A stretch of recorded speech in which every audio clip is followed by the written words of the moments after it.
welcome to the About Effing Time live stream. Now, straight off the bat, we need to make it clear why we do these live streams, because a lot of people comment saying, oh, this isn't as good as the full episode. I'm going to cough. But the thing is, every other week we do a live stream. And then every other week we do a full production magical show that Marcus puts together of us plums rattling on about something. So that's why we kind of litter these things about. But how are you guys doing? I want to see in the comments, where are you watching from in the world and what is on your wrist? Let's have a quick wrist check. And let's see what you guys are wearing. George, let's start with you. Actually, no, George always has something funny on the wrist. Oh, no, go on, George. Yeah. Go on, George. Go on. No. I want to go last. Oh, okay. Marcus, let's go with you. Let's go with sunglasses. Cool. Here we go. Stuff. This is a T-Touch. Tissot. And this stems back to one of the original shoots I ever did with Time and Tide in a helicopter. And this was... I think that was in like 1993. Marcus. It was in 1990, forever ago. Yeah. That's a long time ago. The orange touches are awesome. That is you chose the better version. I got the version, the boring one. Well, yeah. Hang on. I think we can do this. What's your altimeter? No, that's the coolest thing is when you just touch it and it jumps. Yeah. I mean, like literally, and look you how feel like quick it James jumps. Bond with that. It's really cool. That is cool. And the best function on it is the altimeter, like telling you how high above sea level you are is such a cool touch, huh? It's cool. And no battery. How awesome is that? So much functionality, dude. And it charges within minutes. I forget the stat, Andrew. I think we had it in the video, but it was pretty crazy. Only needed about a minute or two of sun for wicked watches coming through, and a T-Touch. Got some cool stuff. Oh my god. But yeah, that T-Touch is awesome. When that first came out, I was like, that's got to want to steal it moment. And especially with that orange strap. And I just love how you do feel like James Bond when you're wearing that. Yeah, it's cool. That was a long time ago. I've got this old thing on. Yeah. Very good. Very, very good. And between those two watches, actually, there's a little bit of a segue to LVMH Watch Week later, which is the new Tag Heuer Solograph drink. Ooh. Actually, no, people don't drink if I say it, only if you say it, George. No. And also the new, this is now fully discontinued, absolutely gone, never to come again. This Zenith Defy collection is done. So it's now all about the Zenith Defy Skyline. Which Omega. Is sad and happy. What's Omega got to do with it? I don't know. People ask, they love how I say Omega or how shit I say Omega. I don't know. So it's kind of one of those things. So I'm just saying Omega just for the sake of Omega. So then that makes people smile. Okay. Captain Boring. You really are wanting to go last, aren't you? I bought a new watch. What the beep? Seems to be a habit when I go to Zermatt, Switzerland. But I got a Moonswatch. Oh, snap! Copycat. You and George another one. Copycat. Yeah. I feel like I'm wearing the right top for you. Oh, you did get that one, didn't perfect, you? Oh, my apologies, perfect. George. This, I'm not a massive fan of this. The shade of green, red on this bit, but I do love the. I love the dial, and also I love what it's originally on as well. That was my whole thing. Was I love what it was originally on. Just one thing. I mean, you're going to bring. Can you bring up? There's a super chat. Someone's just put up something on the super chat. So super chat. We have. What's the super chat business, guys? Mario Kart chronograph. Yes! Oh my god! Tag Heuer, killer. Please have a drink. Please, I can't. This is awesome. And also, I remember seeing the prototype of this and going, I freaking loved it. So, Jesus Christ, well Carl, done. Look how you set George off immediately. Yes! Jesus Christ, You're amazing. It's like he's just. I've never played that game. What happens to someone when they get an acceleration boost? Like when they go. No, that's Mario Kart. I'm like, yes. Okay, it's happened to George. What's his super chat? Why is he green? What's going on here? Like, what's super chat? So I'm a newbie around here. Super chats. You guys don't need to super. We appreciate it, Carl. That's very generous. But the super chat just basically means that people a comment can be highlighted because someone's paid for the comment. So you don't need to do that, but it's very much appreciated. I'm sorry, I'm just trying to get up a screen so we can do a bit of screen sharing. Make sure I don't share anything that should be shared. Excuse me. I've got a few wrist shots for you. Ooh. Oh, yeah, sorry. After all that lead up. George, what have you got on your wrist? Well, this is because Andrew has been out at LVMH Watch Week. So you've got LVMH on my wrist. God. So you go. If you're playing the drinking game, that is a board of shots. So that's a proper little paddle of shots. You've got Bulgari. You've got Tag Heuer calculator. There we go. Tag Heuer calculator. And that dial looks brilliant. So the calculator is such a cool watch. And I was going to bring up a Monza because the new Monza is so damn cool. But I just thought, actually, I'm going to bring up these. And so I am 3-wristing it, not double-wristing it. Hey, you're missing one. Where's your Hublot? Where's your Hublot? I couldn't fit it on my wrist. Oh, you're not for sale. Nice. Naughty. So I did have all 4, but I was just like, maybe here, I'll put it on this wrist. But it just looked a bit odd, and it was also clunking. Where is this jacket from, George? Yeah, I love that jacket. I got the T-shirt. Timo Kazawa. I just absolutely love Timo Kazawa. Sorry, but here, do you see it doesn't fit on the wrist? But anyway, those were 4 watches, 4 brands. The thing that you could see is that's fucking clever. Awesome. So that's all about Andrew. I'm pissed off that you got to go to Singapore. And anyway, that's kind George, of... can you just spell out to me your vitamin regime? Because whatever your combo is today, I think I'm on board. I think we all need this. No. I think Adrian in particular needs it. Adrian seems to always have COVID, and George, you're peaking on life. It's like what the on that super chat note, guys, because like we don't do that very very often. I don't think we've ever done it. Talked about helping us out as a channel, but I think it's pretty fair to say that every dollar we've made on About Effing Time from 4 Pillars, from Land Rover, from bits and pieces, it stays in the channel because we keep giving Marcus more money to make the show better. Well, actually, that's not entirely true, Marcus. We've kept all the money, including your money, in the business. But is that worth just saying? Because we don't profit from this show so far. And I don't know, is there anything we want to say about that? Because the money you're giving us is just going to make the season 3. It'll pay for the boiler suits. Well, this is it. We have some massive plans, absolutely stupidly big plans, unrealistic plans, and all of this stuff costs money. And I appreciate that there's been comments, people saying, "Oh, you've all got individual businesses." Yes, we have, and that's how we can allow the money to stay within the About Effing Time vehicle.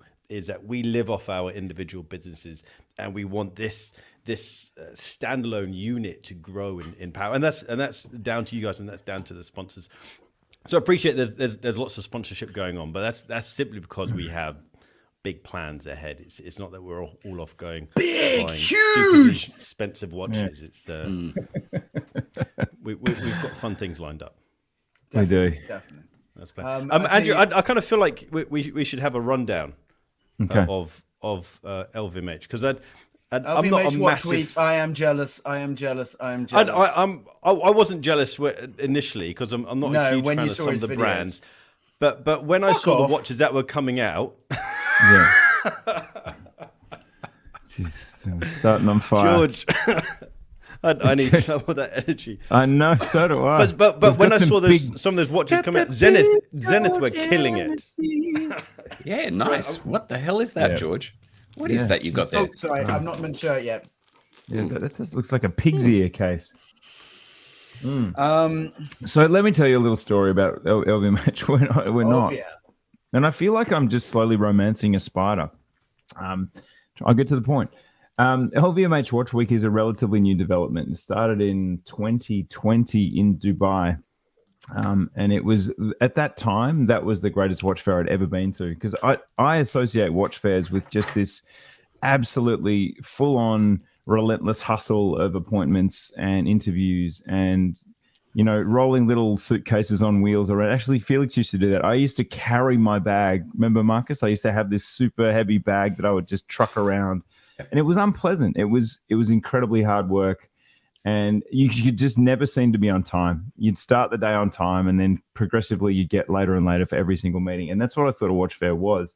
And then in January 2020, LVMH, I got this invitation to go to Dubai. It was at a resort on the water. There was a beach outside my room. And then I'd look at the appointments, and it was only 4 brands: the Zenith, Hublot, Tag Heuer, and Bulgari. And there was space between appointments. Sounds like teaching. It was the most dignified, relaxing experience. I went falconing with Fabrizio in Dubai, which is one of my life highlights. What is falconing? Falconing. It's when a falcon actually they put a leather protector on your arm, and a falcon. Wow. The falcon called Chicken. It was a falcon called Chicken. It was very confusing, and it would, on certain commands, it would fly off and then fly back onto your wrist. High big wrist from Vegas. And so Fabrizio and I spent an afternoon falconing, and that was totally okay. I wasn't late for anything. I was on time. So that was the first one. And then there was the pandemic 2021, pandemic 2022. So it came back this year. It was only the second one ever, and it was in Singapore. And I'll give you a quick rundown of the highlights of each brand. Tag Heuer, George. I know there's no envy. There's simply no jealousy from you on that. Good God, Tag Heuer. Yes. Tag Heuer's releases. The main releases, I think, were everyone's been waiting for the 160th anniversary Carrera to come out in a Panda configuration. Jesus there it Christ. is there. So Stunning. It's just everything you want it to be. Everything that. Oh my God, that's yeah. And dial. Really nice. What was it like in the flesh? Tell us what it was like in the flesh. Look, it's it's a no-brainer. It's everything.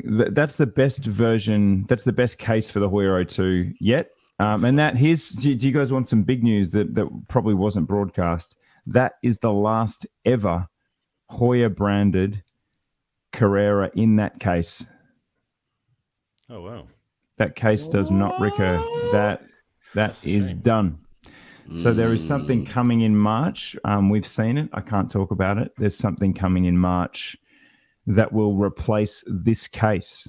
And it is also 39 mil. That's lovely. So that's lovely. There's a gorgeous little loom blob, just a tiny. You know how they do the vintage, where they paint the lumen as opposed to it being surrounded by something. This is the epitome of tastefulness. To me, this is the proof that Tag Heuer still absolutely understand the charm that exists at the center of their business. So that was a winner. I found it really hard to split it between that and the Solograph, which you just had up. The Solograph, the one above this, is look at that grey, sort of deep grey metallic. But I actually thought this was a Bamford dial. one. I know the blue's not quite that aqua blue, but it's, how dare you? That's not his blue. It's it's not his blue, but it's a little more teal. Glance, it's actually a little Tiffany. It's a little Tiffany. It's a little Tiffany. That's a Tiffany blue. Yeah. But so God, the thing here is it's in titanium, and awesome. it's beautiful. So that's just, again, and that's so affordable. And again, that plays into that Tissot T-Touch space of solar powered watch. If you give it 20 minutes of charge in the sun, 2 minutes of charge in the sun, it's good for the day. And then if you wear it for 20 hours in a lit environment, it will run for 6 months. Yeah. So it's just, it is a bang. And it is so light. It's much, much lighter than the first version of the Solograph. And in case you're wondering, if you've ordered a Solograph, the first version, it is going to come. And you can actually still order this one and the previous one. They're both production models. So that's good. The Golf one's actually really good. I've struggled with the connected platform, but the Golf, this is now best in market for a golf app in the world. So if you're into golf and you're thinking, but Apple Watch do a better golf app, they don't. This is now the market leader for golf. So this can this new model can detect your shots without you having to manually enter it. So between using all of the sensors on the back, including the accelerometer, all of the otherometers, it can now, using GPS and the accelerometer in particular, it can actually detect your shots per hole and it adds it all up for you on the watch. So Andrew, just a question: didn't Tag Heuer buy one of the companies, the golf companies, or there was something? I remember they bought most of the company, including yours, I think, George. No, but they brought something on the golf app. I'm not rising to something like that because you missed out Bulgari. So, and you got to see the Carrera in the flesh. But this for me, the golf. Look, the digital side. Yeah. If you go down the one after this, I really love this. I love the new case. I love this new design, and there's something really cool about this watch. It's the first time I've ever held the Connected and gone, I totally get your reason for being now. Yeah. The case is sexy. It's very slim. It doesn't look at all like a smartwatch. No. But the golf watch, if you're a golfer, so how's this? I had two different stats. I had a stat from Frederick and from Carlos, the product guy. But then the percentage of people that buy this watch to play golf is 30% according to Frederick and 40% according to Carlos. So let's split the difference and say 1 in 3 Connected watch buyers buy it to play golf. And if you're buying it to play golf, you are getting the best in market golf watch. So I was really impressed by that. And that's the first time I've got something super positive to say. And Andrew, Robert, me too. I wouldn't want. And the question I asked Frederick is, Frederick, that's all great that it accurately measures your shots, but how can I cheat in this watch? And he said you can. He said you can always manually override because we factored in the fact that people like to enter their own shots per hole. Definitely not in the rough. And on to the Monza. The Monza, wow! So the Monza has come back. Fly back chronograph. I know, fly back. And I said on Time Tide's Instagram, I'm like, this is like some sort of weird love baby from Artisans to Genève and George Bamford. I'm liking that the translucent or transparent subdials. That's the sapphire. That's the first time it's been skeletonized, right? For a Monza? Oh, hell yeah. This Monza's done nothing. They had the comeback in like 2015. When you see it in the flesh, you just fall in love. I mean, you just go, I need it. I want it. I want it. It doesn't look like a factory piece. It looks like a properly modded. It looks like an ADG piece or a Mad Paris piece. Yeah. It's so aggressively kind of skeletonized. So that was a real shock. What did you guys think? That looks a little Hublot-ish. So I don't know. It feels like it's got Hublot flavors in there. Captain Boring, what do you think? I think Andrew summed it up perfectly. It looks like something that someone has taken to play with. It looks too out there for a brand like Tag to do, which is a good thing. That's absolutely not a criticism. This has taken something and thrown it forward in watch design and watch playability. The colors, the addition of skeletonization, the addition of the see-through substance. I think it's cool. They're also mirrored, Adrian. It's really weird. They're sapphire, but mirrored. So as you move it, those subdials that you're talking about have this sort of deep blue mirror effect. Someone's asked about the size. I'm pretty sure, is it around 42? Adrian, is there a front-on shot of that? 42. 42, yeah. And actually, Frederick... I can try and find one. Yeah. It's Frederick. It's the watch he chose to wear. He says it's not often that a brand releases a new shape, so that really brings that Monza shape back. I really would struggle to choose between that and the Monza that came out in 2015. Was it, George? Remember that beautiful one? Had the most full-on faux loom ever. I had a Monza here to show you, but I think I've just brought up the wrong bag. But it was the one with really black and red, and then this beige loom. Monzas. Do you remember that one, Marcus? You loved it. That Monza from 2015. Yeah. That was the first watch you just went, I am on. Yeah. But also, you were saying about this, and that joy of pushing out a new product. This for 2016, me, you're right. I mean, it must have been 2016. But this reminds, this is why Frederick is the CEO. He is dynamic. He's just like, hell yes, we're going to do something new. You look at this watch, you go, it is so cool. And when you picked it up, I mean, just tell us, because when I first picked this up, I went, oh my God. And this was a while ago. So why are you jealous, George? You've handled this all yourself. No, do you know the one I haven't handled that really bugged me, and because I wasn't there at the right time, was the Carrera. I was just like that. This for me, I think, is absolutely amazing, and I think you're right about the Solograph. I think it's Tag Heuer pushing the boundary. I can give you some numbers, and again, I apologize, Frederick, if I'm speaking out of turn here, but the numbers, the first Solograph was only delivered in 2,000 quantity, so if only 15 came to Australia, which is not commensurate with our position for Tag Heuer. We're number 2 for Tag Heuer, so we should have got 1,000. We got 15. So it's been very, very hard to find on the ground. And a lot of people seem to have the impression that you can't get the first one. But they've been delivered now in batches of 10,000. So Solographs are going to be accessible, 1 and 2. So it's an important one. But this one, George, in the hand, it's surprisingly light. I was a bit like you, Adrian. I was a little bit taken aback by this one. I just felt like this was you've got to applaud the endeavor to push a sort of a retro case into the fucking talk about a Millennium Falcon type star blur. It's just like yeah. And it shocked me, but I was pretty much all about the Solograph. Honestly, out of the group, the Solograph stayed on my wrist. It's super light. I just thought there's something really Australian. Like it's an Australian summer now. Everyone's out there doing like extreme summer activities, and I was thinking, I want to take the Solograph home and just wear it every day because it's super light. It's I think the water resistance is 300 meters, so you're just going to be able to do anything with it. And in that titanium, you can't scratch it. It's a bit like my Night Surfer. You just can't scratch it.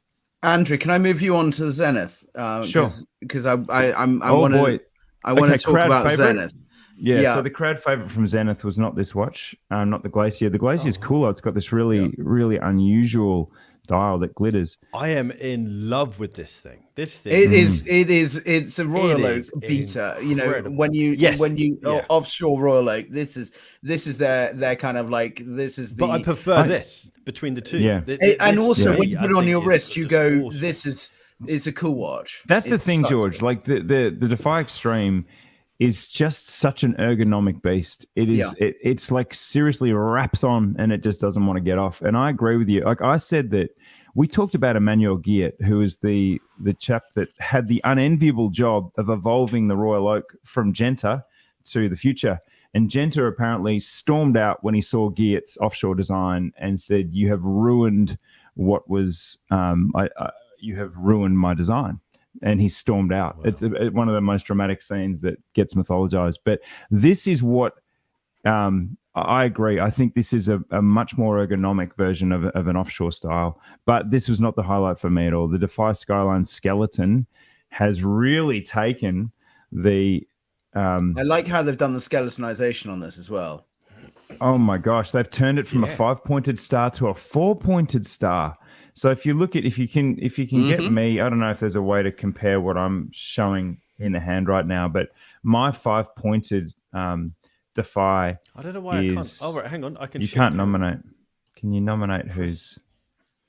But yeah, I can't. Yeah, I don't know how to. You can't do it. But my Night Surfer. The reason I'm wearing that today is to compare. So, but everything is different about this watch. This is the midpoint between the Defy Extreme and the Defy Classic skeleton that I'm wearing. So they've chosen something that's much more alpha, like it is thicker on the wrist, and that's because it has the it has the El Primero movement.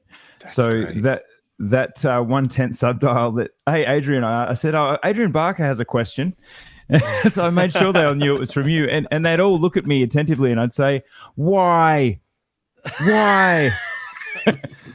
Like a spoiled little kid. Exactly. Just why? And so no, that we talked a lot about the 1/10. I'm going to save that for another time. But they answered you very well and just said, look, this is just to show that there's an El Primero inside. This is to show that we have trying to make a point of difference in a watch that's this shape is really important. That was the thing that struck me. They went through all of, there's the Laureato, there's the Royal Oak, that they know when we say, oh, hey, this looks like all those models. Zenith, remains like, that's exactly why we put a 1/10 on it, because we want people to glance at it and see that it has a point of difference. And again, it was brought up that their original Defy came out 9 years before the first Royal Oak. So they were doing octagonal before, so they want to claim it and then stamp it with something that only Zenith can do. Because this is a 5 hertz movement. There are no octagonal shaped watches with a 5 hertz movement. So let's put a 1/10 on it to show that off. So and to get 60 hours of power reserve from a fast movement like that, that's pretty impressive, right? It's kind of, and the thing is, I had to admit to Romain that wasn't. You're forgiven for being late to therapy, Manuel. I didn't like the first Skyline, and I just bluntly said to Romain. So he was asking questions, and I said, "Sorry, man, I hated having the 1/10 at 9. It's just symmetrically abominable." Yeah. I said symmetry, and now my Siri's going crazy. Andrew, there's one question. A dramatic improvement for the Skyline. Yeah, Andrew, there's one question that came out. I saw when you posted this on your things, and someone sent me a message saying, "Are we going to be seeing a Night Surfer version of this?" And please, that's an idea. Oh yes, come on! I want it. Honestly, this is badass, and for me, I love that with the black rubber strap. Isn't it killer? What do you think, guys? Adrian, Marcus? I think this is. I'm loving the little. Let me try and find a better photograph. Does this justify for you, Adrian? Go to our Instagram, Adrian. I did a wrist roll on our Instagram. That's pretty damn sweet. But this was this. I think that's hot. This was the crowd favorite from the 3 days in terms of numbers. This had went mini viral for us out of all of the options, which is pretty telling. So if you go down to there, it is. That's it. Yeah, watch this wrist roll. Look at that style. Wow! See how symmetrical and clean it is for a skeletonized watch. Shimmering water behind. That's beautiful work, Andrew. I know they needed. We've been working on that. They needed to clean the pool. Actually, someone's got quite nice wrists, but I don't think it's Andrew's, is it? That's mine. That is Andrew's. Yeah. You know what? I think maybe Andrew, that's a summer watch. You're right. The that subdial at 9 o'clock just ruined it. It's so much more pleasing with it down at 6 o'clock. It's no longer an ice. That is gorgeous. Zenith down, and then the speed and the speed and the sort of the smoothness of the second hand. It's just you look at it and go, why does that like it definitely can't be done by others. You just can't have a speed. You can't have a mechanical watch. Like most watches are 3 hertz, which is 28.8, and some are 4 hertz, but this is 5, and that's just such a Zenith flex. But it also skeletonization works as well. It's so clean, isn't it? And you'll notice that they've plated the bridges in blue, so that it doesn't jar between the actual kind of bridges or the structure of the star. Behind is a blue plated movement, so it's superb. And there's a black version and a blue version. Is on fire. You know the thing is the two brands you've just talked about. Get in there, Raymond. But you think the two brands that we're talking about, the CEOs have really kind of. But see, look at the thickness. It's awesome stuff. It's a really it's. Look, I'm not going to lie. This is an alpha watch, and it's a very much an attempt at beefing up. Like it's like this that's been in the gym for about 18 months, and following it up with a little raw liver or something, because there's some bulk to it, but it's not at all an offshore or an extreme, which is a huge. The extreme's more comfortable than the offshore, but this is still. What's the price point? It's expensive. It's 16,000 Aussie. Oh, 16. It's like I think it's like 12,000 Swiss. The Aussies just being crushed. So, but Andrew, the one thing I'd love to see this in is gold. Could you imagine with a black dial with gold accent? Wow, like that would be like. Could you? Because I think it's a summer watch, but could you imagine it in gold, like South of France type scenario? Yeah. You'd just go, Jesus Christ, that's. And okay, you know what? Whoa! That's not okay. That's too low. Okay. So the thing that's unique about this that I found is super impressive is the spray gradient. It's called a spray gradient of precious stones. So they've actually placed them so precisely that you're getting this graduated color instead of in a consistent like rainbow Daytona way. You're getting it in this really weird, as if sort of a spectrum's sprayed across the watch. super comfortable. So I tried this on and I said, this is the first gem set Hublot I'd ever like wear, because I found it just insanely comfortable. And then sort of subtly the product guys like Raphael's like, that's the ladies version. Because I was like, finally they've got the sizing right, and then they pull out a 42 millimeter male one that's just monstrous, and I'm like, I'm crushing on the 40 mil. That's the problem. It shouldn't be men or women. It should be unisex. Well, it wasn't. He didn't say that. He did say this is the smaller version, and I was thinking that they'd actually, because of course this is a Rainbow Daytona type play. Okay, but it's the right size. It's 40 mil. It was so comfortable. It's weirdly sexy. And do you know what the movement is? Really this will get everyone excited. That's a Zenith Elite movement. So Hublot's cop flack for using Solitas in time-only watches, and they've used a Solita in the original Classic Fusion, which has come back, which is a flexi move. But this one actually has a Zenith Elite movement. So wow, that would shut a lot of haters down instantly to hear them using movements from the family. Yeah, but this is because Hublot helped Tag Heuer out. Hublot helped Zenith out earlier on when they were doing the Defy Extreme or Defy Lab, sorry.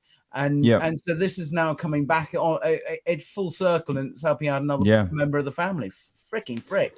Okay. The other big Zenith is just, I'll roll through because there's the highlights. The 36 millimeter Zenith Skyline is in these pistachio colors, the pink color.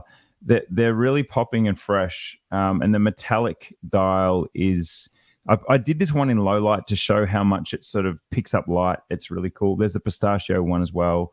So and then there was another one that had a weird, the stars were kind of a different color or something. There's a whole range of colors in this. And then Bulgari. For Bulgari, there was no men's. So Bulgari was all about, it was Catherine Yvel, who you know well, George. She's amazing.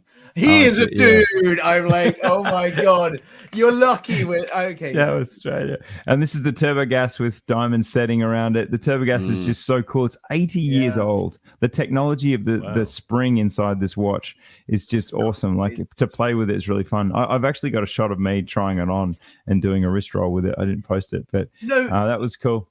Wait, Andrew, you put on the turbo gas, but it wasn't the circular one; it was the regular one. Yeah. I think that is, we talked about an alternative for a tank or something like that. I think that could be if they beefed it up. I think that could be. I put on the Serpenti Sedutore, which that's the one, and it looked so sexy. I couldn't believe that's it. Your Cartier tank. That's the one that I think could be a Cartier tank. It's an alternative. I'm going to find a picture of that. But no, I'm sorry, guys. It's not all about LVMH Watch Week. It was a great week. The brands are really up and about. Everyone was so happy to be there. There's a lot to tell. But I think that the Zenith Defy Skyline skeleton, from a crowd point of view, really the crowd went wild, and it's proof, as you said, George. The brand is they just cannot miss at the moment. LVMH is on fire, and I think. But the thing is that they've got great CEOs that are actually being dynamic. You see throughout COVID and throughout the times, Julien Tonnet has been out there. Frederick has been out there. You think of Guadalupe, he's been out there. You think about all the Bulgari people; they've been out there. Now. Sorry, because I'm jumping on Captain Boring because I'm sorry I'm doing this. We had some amazing comments in the fake video that we did about fake watches. And I just wanted to answer everyone a little bit. I think we all need to answer everyone. There's a few good comments in there. One of them I wanted to bring up is about the fake factories and and labor and what's happening in those fake factories. And there is no way we can kind of look at this and go, we're going to walk past it. It is a very sad scenario that's happened in those factories, and it's something that's why one of the things we don't support. The other thing I will say to you is I went on the internet a few days ago. I brought some deodorant on the internet, and I got fake deodorant. So I'm going to say to you is, whatever way you go, something comes along and slaps you and goes, "Oh my freaking God." How much cheaper was it? It wasn't. It was expensive, but I was just like, "Oh my God, I've got my deodorant. I found it again." Anyway, wow. And it came and all the labeling was off and it didn't smell right, and I think it smelled like BO. And I'm guessing you don't wear Lynx Africa and stuff like that. But anyway, it was one of those things where I was just like, and I couldn't believe it and how it was right. Anyway, so what I'm going Lynx to say, Africa. I can profoundly smell that. Like I lit my. No, that's what my son. It's what my son wears. He wears Lynx everything. So what I would say to you is that's something that wherever we turn, it is around us. Let's just start. How did you guys feel about the episode rewatching it? Because, there's just the problem with this episode. The problem with this whole subject is just there is literally 100 places you can go, and I felt like we really tried to make this episode focused, but it was tough, wasn't it? Because it just kept splintering off into different directions.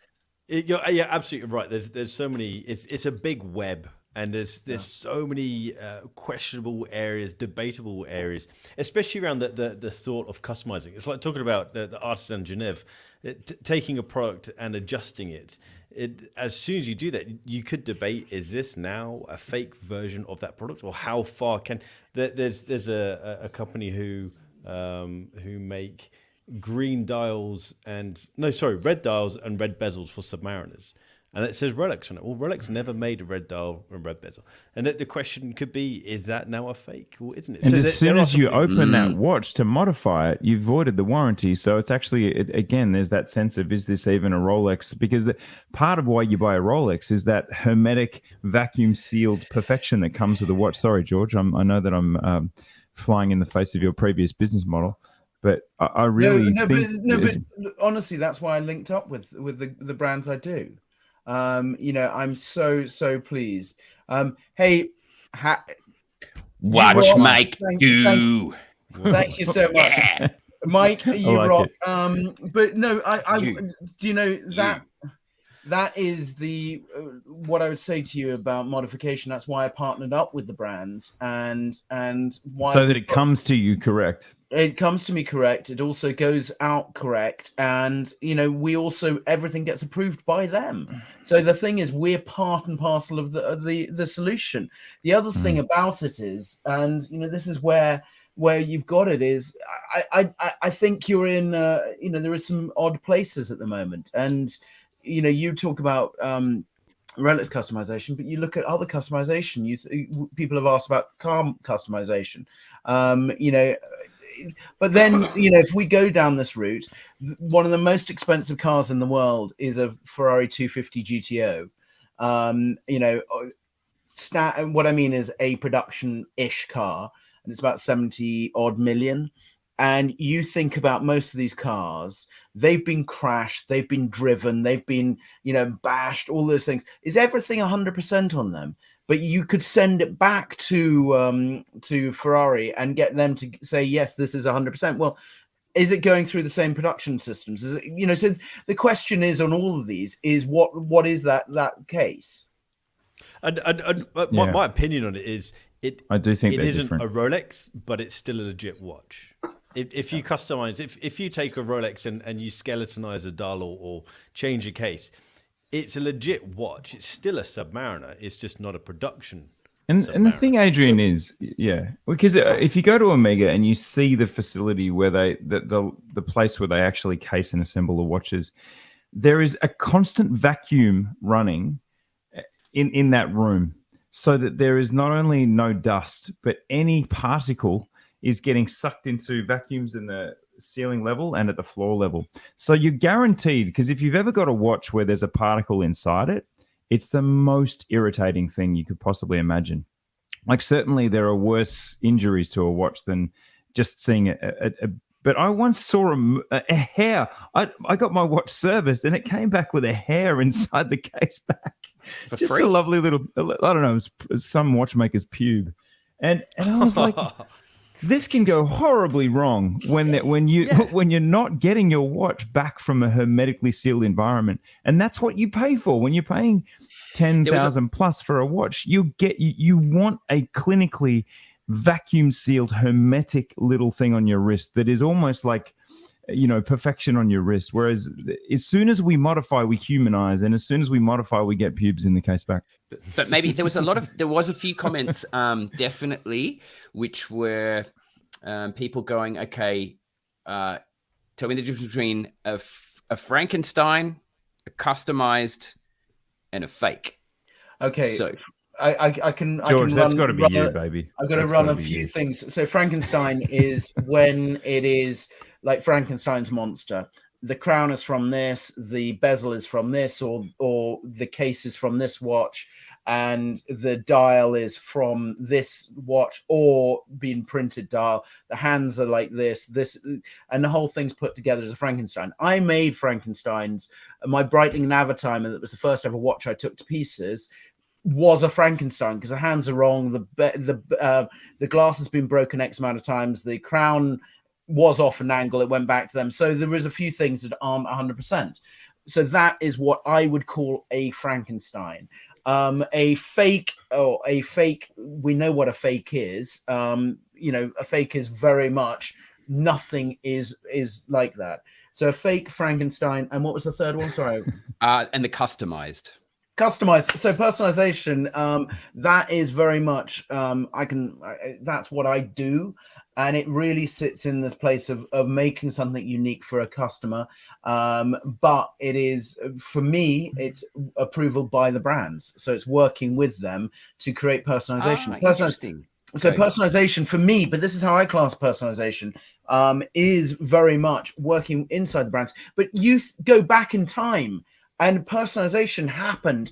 You think of Louis Vuitton. Louis Vuitton, the actual brand. I mean, if you go back in time, he was a packager. He made these unique cases and things like that. So for me, that's where I see. And the brands do allow a certain amount of customization. Rolex is coming to the party. If you buy a Datejust on something like that. Yeah, if you buy a Datejust on an Oyster bracelet, you can now get a Jubilee bracelet. That's the case because in the old days you could change your GMT bezel, you could change the colors of your GMT bezel. So there are shades of gray. Such and such hands and things, and that was the thing is personalization. Personalization is something that Harley Earl came into the world and did mass market. So this was very much the built-in obsolescence. The next product, move on, get that.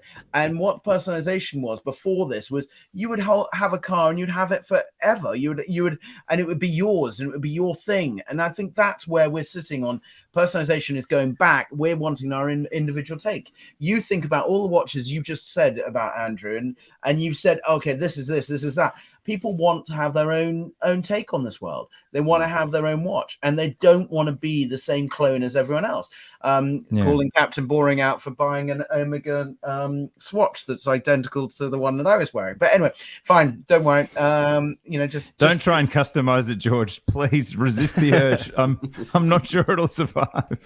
I think the important thing, but between those three kind of categorizations is Frankenstein, customization, and fakes, is that Frankenstein and customizations are completely fine as long as it's understood and it's shared. If you're going to sell something, it's very clear that it is what it is. Because I mean, when I play around with watches, I love my Rolex Explorer, my 36mm Explorer. It's got a terrible movement in it. I'd love to play.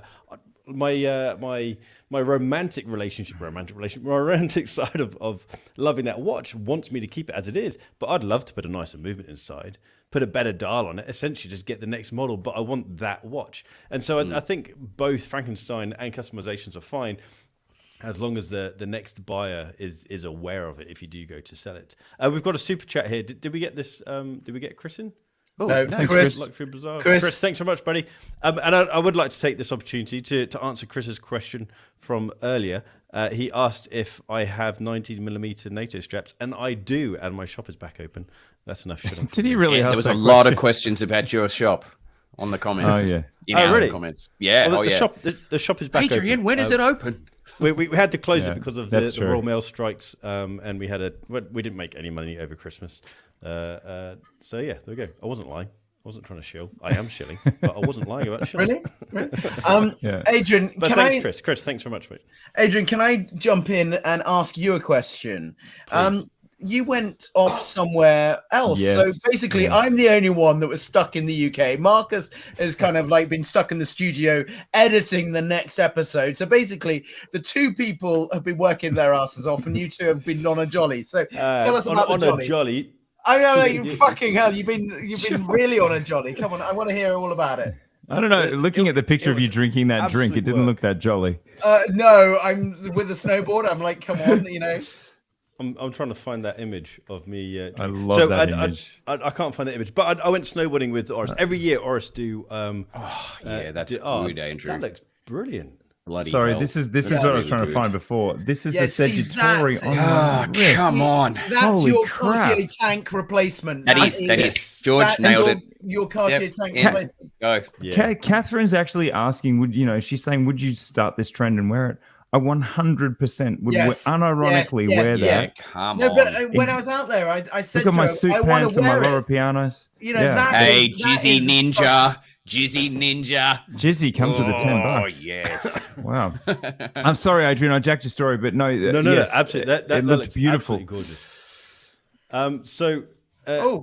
This was a result of me going away. What are you wearing? Are you wearing a lumberjack kind of I'm going for that vibe. or something? I'm like, I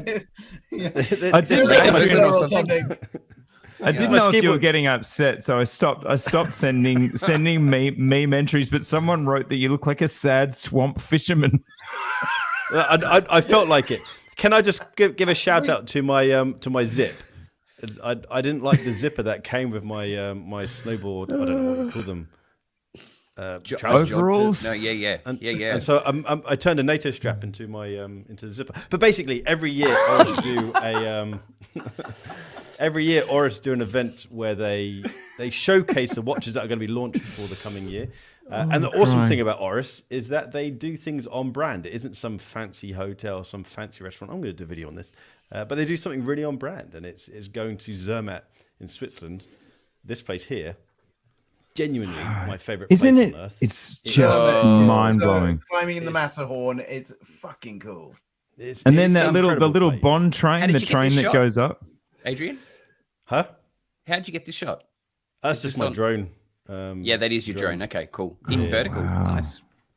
And the area is just absolutely gorgeous. It's my favorite place in the world. I love it. But basically, they showcase the watches, or showcase the watches, and we just get pissed and go down the mountains, fall down the mountains. So the problem is, you stop halfway in the day at this little Swiss restaurant up the mountains, have a big old meal, see the new watches for the year, get pissed, drink weird drinks.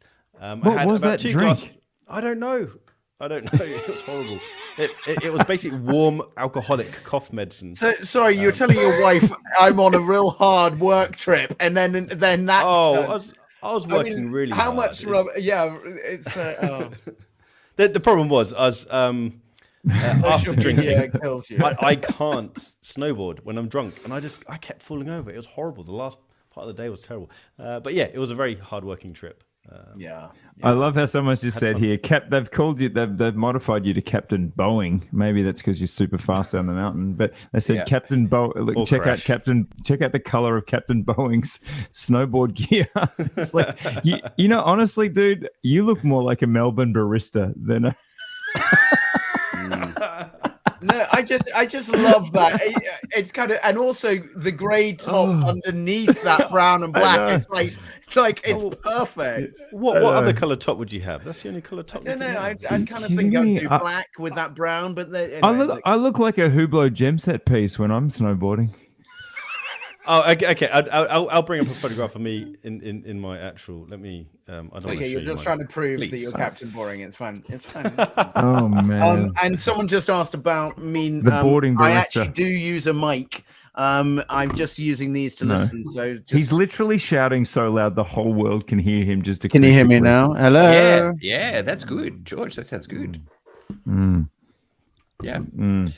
I could do that. So let's talk about the watch, Adrian. I like the shade, that sort of blue shade. How would you describe the blue? It's an unusual color. Yeah. I'm going to try and powder blue, sort of powder blue. Find a photograph of it. New movement. There is a new movement, so they've. I'll give you the spiel. I can't remember the exact. All right, it won't let me log in. Let me just get the Oris website up. So basically, they have fixed all the issues that were in. Oh, this is it. Cool.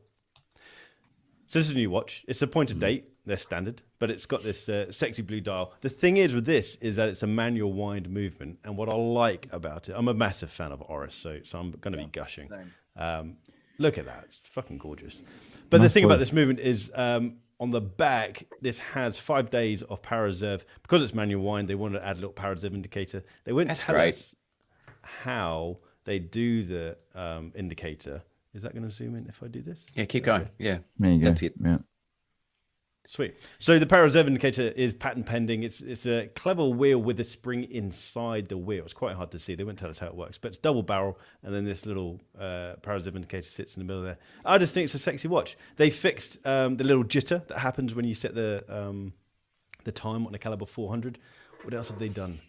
On the automatic. Go on. With manual wind, was it lighter? Does it feel lighter? Because I always find with manual wind, they do feel a bit lighter as a watch. Did it feel lighter, or there was no? It wasn't noticeably lighter. This is actually as thick as the automatic, despite the fact it doesn't have the rotor. Their excuse was the movement has to be deep to house the power reserve indicator. So I kind of think that's a bit annoying. You can see how deep it is with the edge of the mid case there. But it was very nice, and even though it has double barrels, it is so easy to wind. It's so smooth to wind. It's a double barrel surname. No, I'm sorry. Stefan said if only the dials weren't so boring. I'm like, well, Adrian was there in his Melbourne barista snowboarding outfit, so you know. No, but I like this style. It is very obviously Oris. There's nothing groundbreaking. But there's one cool thing about the strap. The strap is made by, I can't remember the company name. Doesn't matter. Here we go. You can just about see it. Something horny. And it's basically deer skin. And it's these two scientists, biologists, who go climbing together. These two ladies, and they're just having a chat about how many deers are culled every year. And they want to do something about it. They said there must be something done with the skins because they just incinerate them. And so they then started this whole leather company based around deer skin. Really very, very cool. Wow. Like that Cover your kids' ears. So basically, Donner and Blitzen. Bambi on the wrist. Captain Boring was James Bond, snowboarding James Bond, or what was that early 90s James Bond-esque movie, but I can't remember what it was. That was a spoof of James Bond Jr. or something. It was like a teen Bond movie. If anyone remembers, please put it in the comments. I'm still tripping on your suggestion that the next Bond be set in the 60s, George. I have reflected many times over the last few weeks on what a fucking brilliant suggestion that was.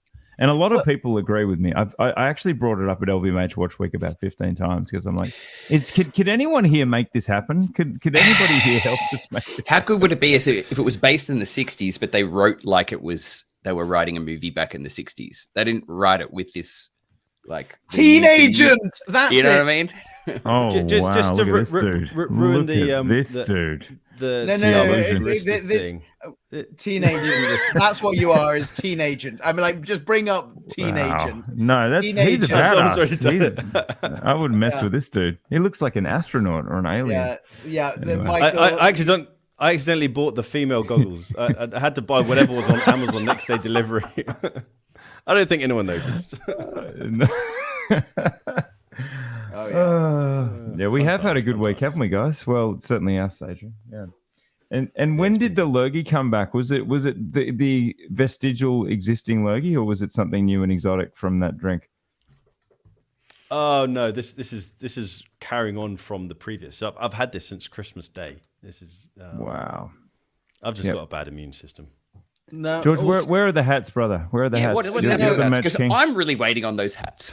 Yeah, me too. I want to look like Marcus. I'm waiting on hats. I'm waiting. just look, quality. We're not going to release anything that we're not 100% behind.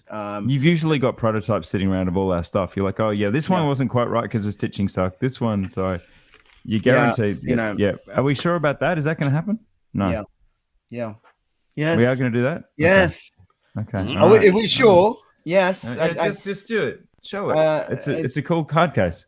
No, it's gonna that's gonna be coming, I think, in a couple of weeks' time. So just so everyone knows, we have got some other things happening. So I'm really, really excited about some of our products. Now, also, I want to say thank you very much to everyone that has got one of our notepads.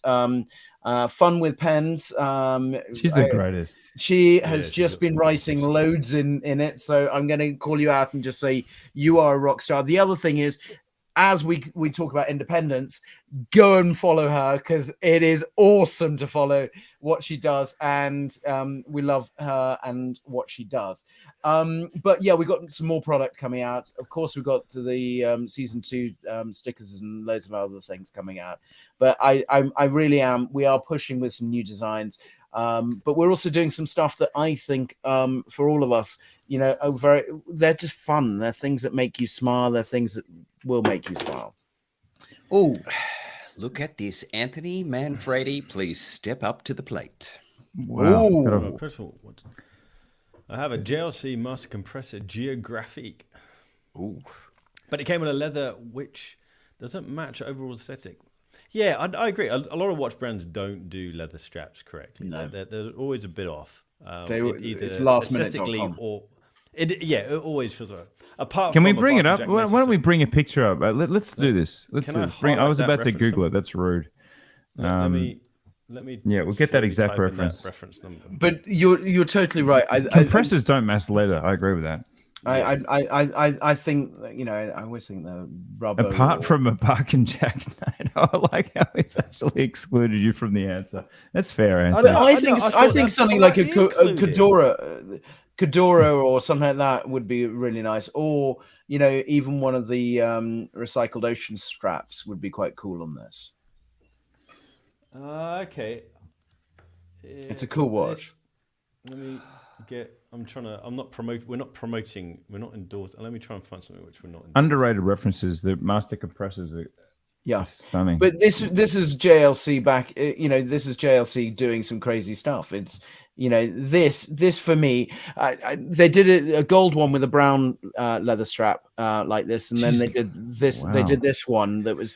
And you're totally right. I've seen it on a cuff strap that looked absolutely amazing. I saw someone wearing this with a cuff strap, and I would say to you, is cuff strap underneath with a black. I saw it on this, and I thought, is a cuff strap is that a bund? Bund strap underneath that was really, really cool. I've got something wild for you. Manfredo, can I suggest something?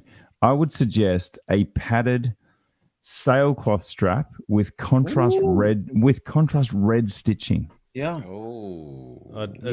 If you're more on the boring side, I'd drop the red stitching, but I do agree with this. No, but you're pulling out the tip of the second hand or whatever that is. There's enough color in there. I love for me what I love about this watch is when you know what, Adrian, I changed it. It's got to be a red sailcloth strap with black contrast stitching. Fuck you, buddy.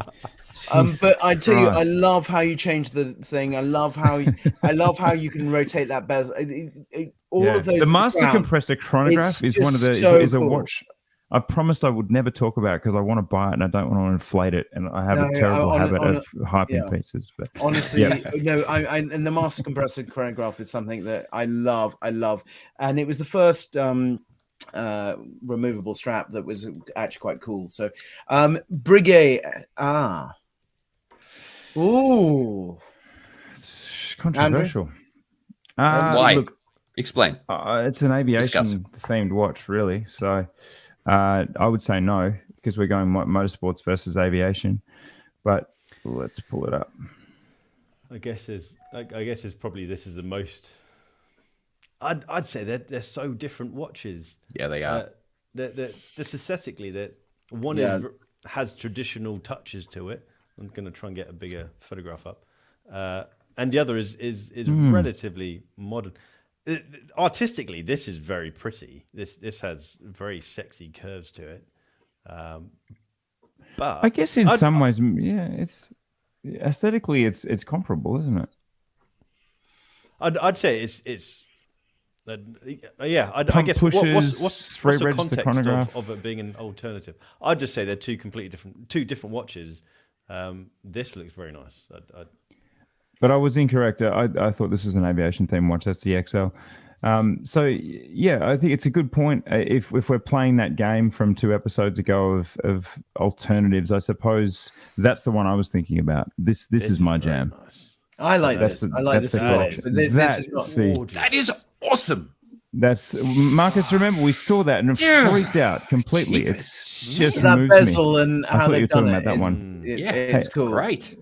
But see, this speaks to Breguet's awesome. heritage more because it's got Breguet numerals. So there's a lot more Breguet-ness in this one, and this on the wrist is because it's a mix of Breguet handcraftedness and also the utilitarian, like super tough guy.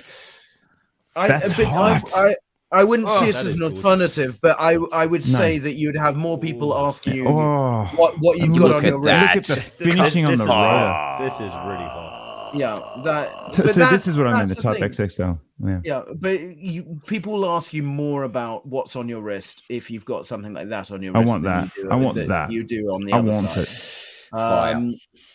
Really, it's a cool watch. And that's beige loom done well. That's that Fotina done just pitch perfect. But even with strap combo and everything. Yeah, it's that strap looks great. And again, Adrian, look at that contrast stitch. Isn't that sexy?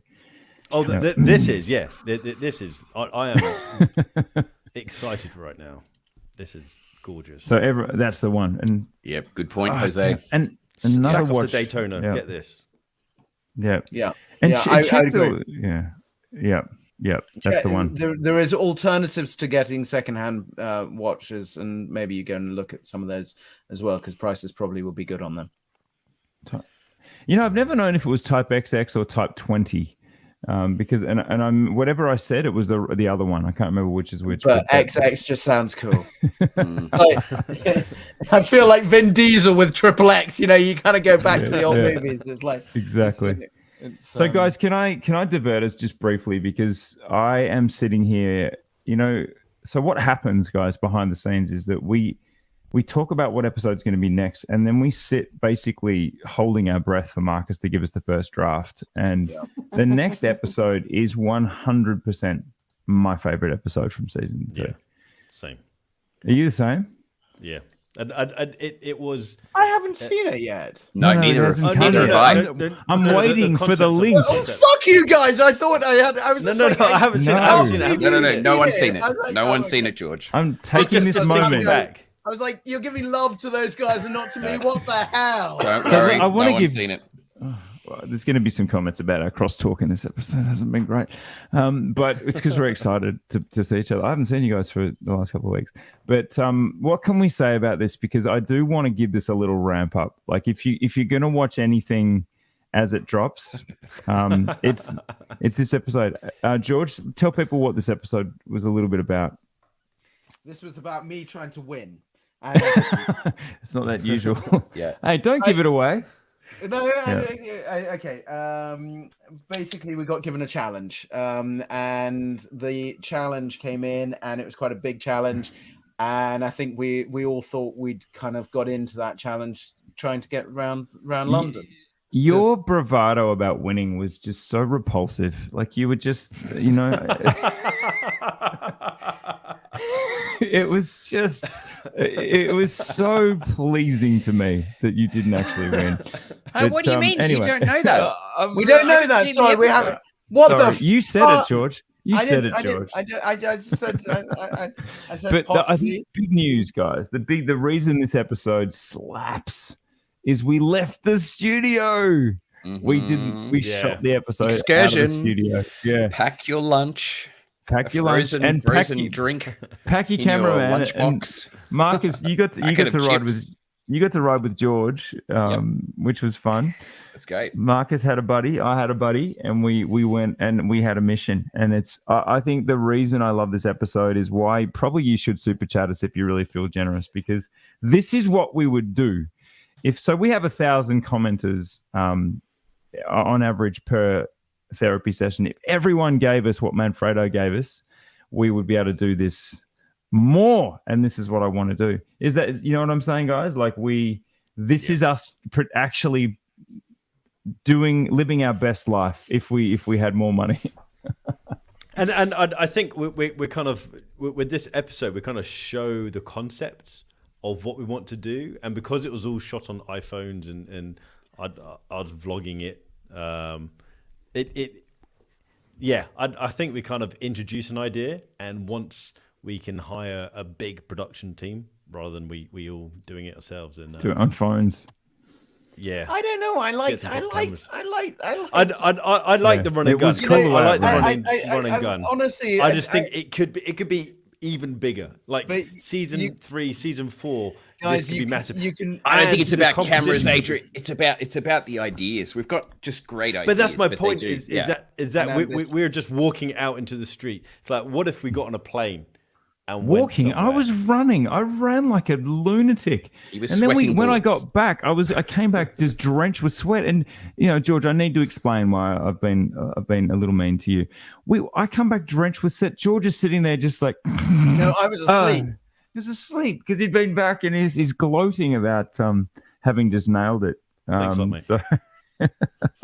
And hi to Malaysia. Love Malaysia. Look, next episode is we hope you guys like it. This is another step in the About Effing Time world.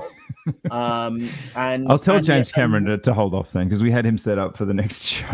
and we have ambition to go further, and we want to do more. And that's the thing, is we think About Effing Time with great followers. Thanks, Andy. We want you guys to be a part of it, and we want to know where you want us to go. I mean, hopefully this next episode, and you'll see on the other sides, you'll see where we're going.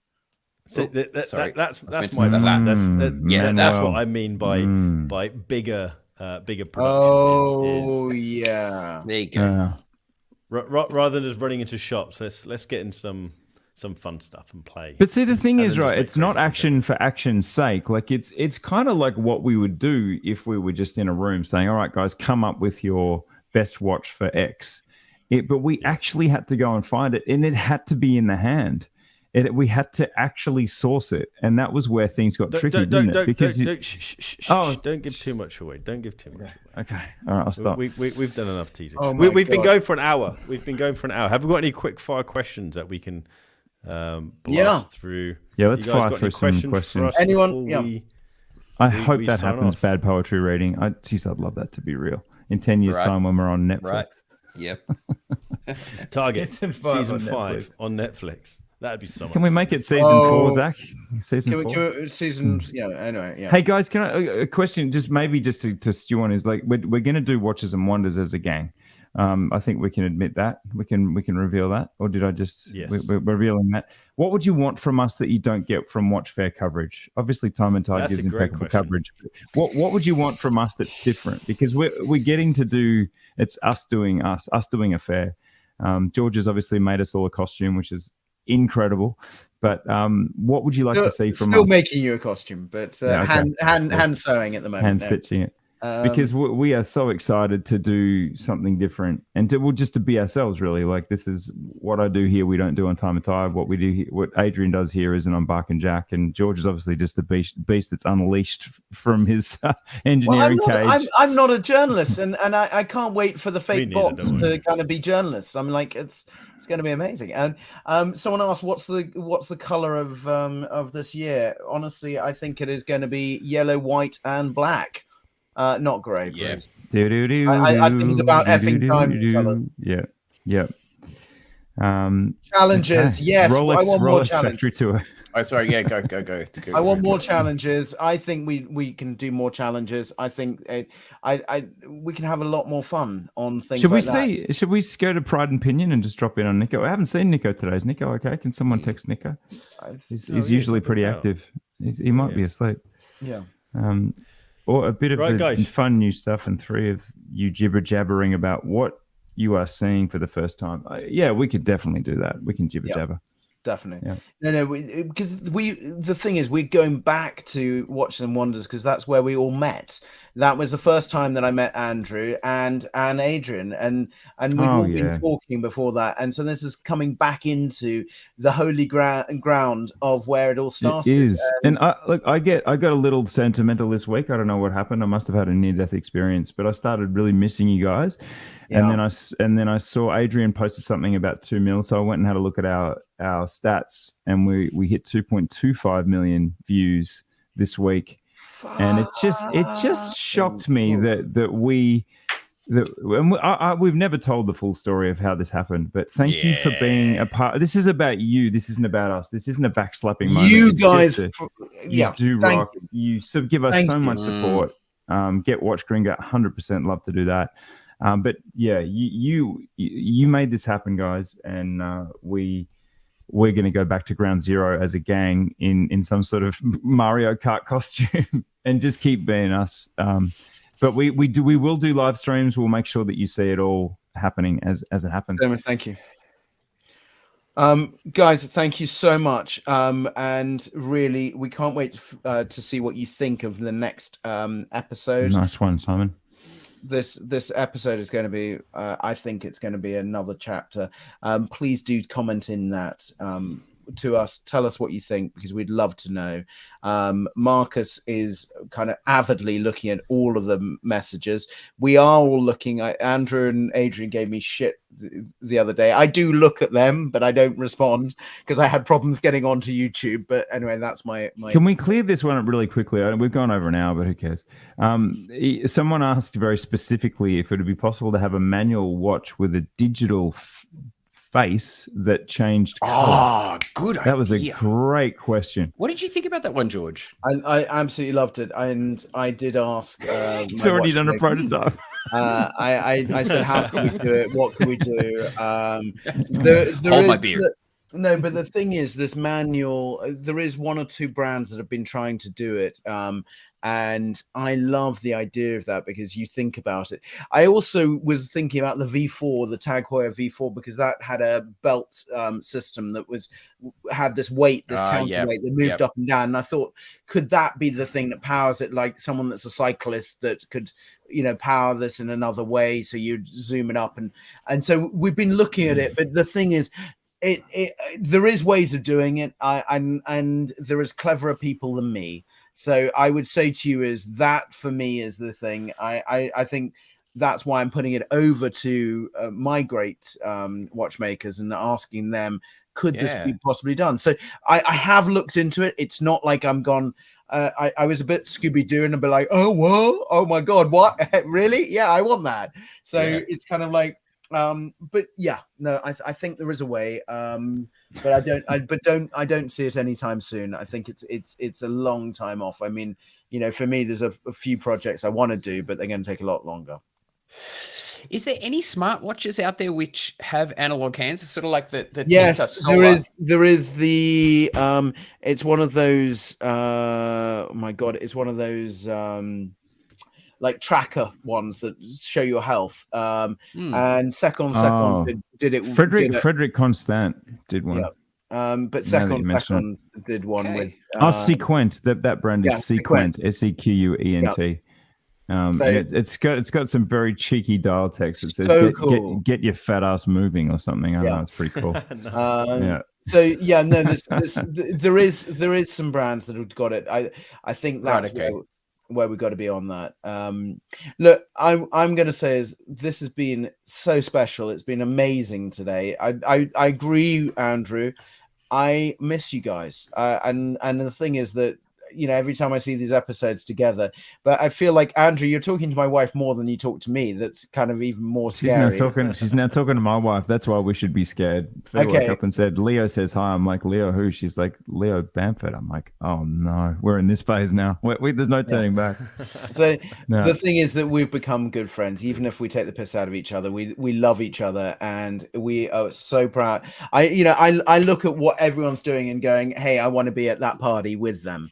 That's the thing is I don't want to drink weird drinks with Oris, but Oris, next time, please invite me because I just want to come.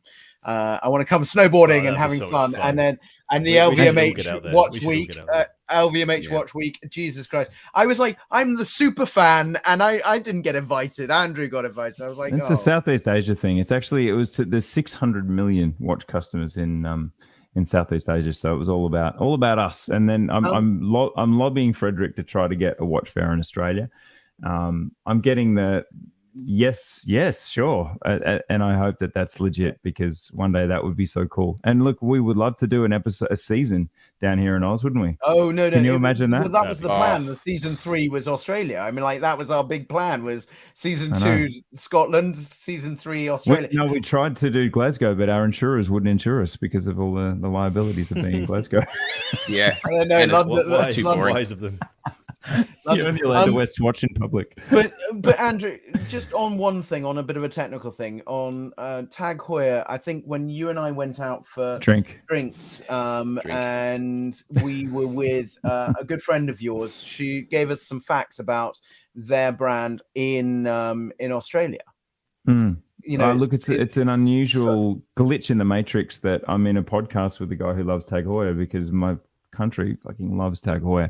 Australia is rotates between second and third biggest market for Tag Heuer in the world, despite being the 15th biggest market. So by rights, it should be around 15. It's number 2. So in Australia, I think I say this over and over, but it's just such a funny fact. In Australia, when you get a good watch, someone's like, they don't say, hey, are you getting a good watch for your 21st? They say, are you getting a tag? Yeah. So it's very big down here. And I think that it's meant to be, George. The season is a season with a lot of our viewers getting really drunk because of the Tag Heuer drinking game. Just so you know, JJ, I will try my best for the next episode to not say Tag Heuer once.